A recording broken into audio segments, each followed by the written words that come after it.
We are on the grounds of Forest Lawn-Glendale. The structure you see behind me is known as the Temple of Santa Sabina. It has been here since 1926, but when it was first built in 1906, it was part of a much larger and older structure. The Basilica of Santa Sabina was built on the Aventine Hill in Rome in 432 CE and is one of the oldest churches in the city. It is named for Saint Sabina, a martyr who was born in Rome in the 1st century CE. Though there have been renovations in the centuries that have passed, the building retains its original layout. Early Roman churches drew from secular Roman architecture. Like these secular buildings, Santa Sabina was built with a column-lined nave flanked by smaller aisles. The column's Corinthian capitals are thought to be recycled from the temple to Juno that once stood nearby. The original church had minimal adornment. More ornate decoration was added during renovations completed in the 16th and 17th centuries. The ciborium, now known as the Temple of Santa Sabina, was added in 1906.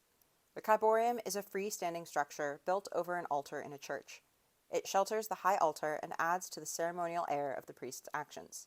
It also serves as a visual point of interest to focus worshippers' attention on the service being performed. Santa Sabina's ciborium is similar to the one at San Lorenzo fuori le Mura in Rome. Both roofs are made of 4 levels. The bottom 2 are square and the top 2 are octagonal, though Santa Sabina has more columns in the top section. The main support columns of both structures feature Corinthian capitals and red or purple stone, while the rest of the ciboria, the capitals, and the column bases are white. The altar at San Lorenzo is much simpler than Santa Sabina. It is the same red stone as the columns, with a white slab on top and no further ornamentation.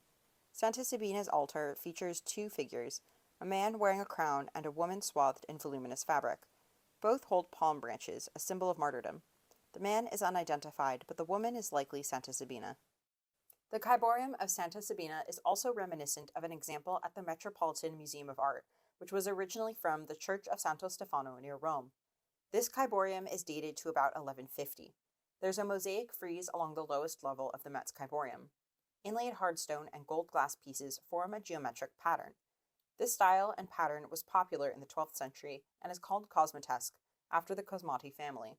For generations, the family was known as leading craftsmen in this type of mosaic and stonework. Their style remained popular into the Renaissance, and a cosmatesque floor can even be found in the Sistine Chapel. Mosaics climb the twisted columns of Santa Sabina's altar. Except for these spiral supports, the ciborium is consistent with 12th and 13th century examples. This style of column was popular in the 17th century, when the simplicity of earlier periods was replaced with ornate decoration. In the 1920s, the Basilica of Santa Sabina underwent restoration with the intention of returning it to its earlier, simpler state. This included the removal of the ciborium. It arrived at Forest Lawn-Glendale in 1926, and installation was completed in 1929. Originally built as a form of architecture within architecture, the structure now stands in an open landscape. The Temple of Santa Sabina evokes the ancient past and is a visual focal point in the rolling hills of Forest Lawn-Glendale.